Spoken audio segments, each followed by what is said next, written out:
अजय मलमल। अभी आप सुन रहे हो आकाश चौपाल जी। हमरा तू छैर कजबही, हमरा तू छैर कजबही, पिया जी के घर गे तोरा बिना मर जब रुबिया, कि तोरा बिना मर जब रुबिया, खाई के जहर गे तोरा बिना मर जब रुबिया,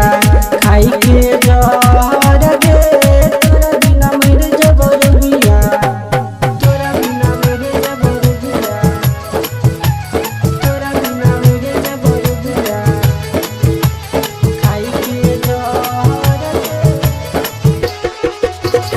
अजय दीवाना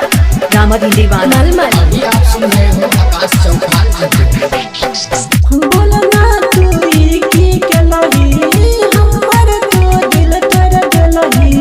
हमरा भूला को जान गए पिया झरे तू चल जबही, बोलना तू की केलही, हमर तो दिल तोड़ देलही, हमरा भूला को जान गए पिया झरे तू चल जबही, चीता सौठ तंगे हमरा, चीता सौठ तंगे हमरा, आग के लहर गे तोरा बिना मर जब रुबिया, कि तोरा बिना मर जब रुबिया, खाई के जहर गे तोरा बिना मर जब रुबिया, खाई के जहर गे तोरा बिना मर जब रुबिया, तोरा बिना मर जब रुबिया, तोरा बिना मर जब रुबिया, खाई के जहर अजय दीवाना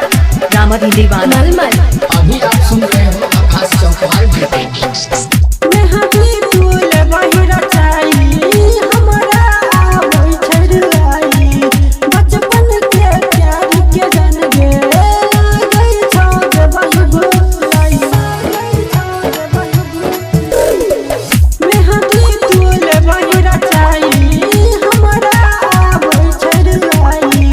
बचपन के प्यार के जन गे लागै छौ जबहि भुलाई, हमरा पर टूटल छै, हमरा पर टूटल छै, दुख के कहर गे तोरा बिना मर जब रुबिया, खाई के जहर गे तोरा बिना मर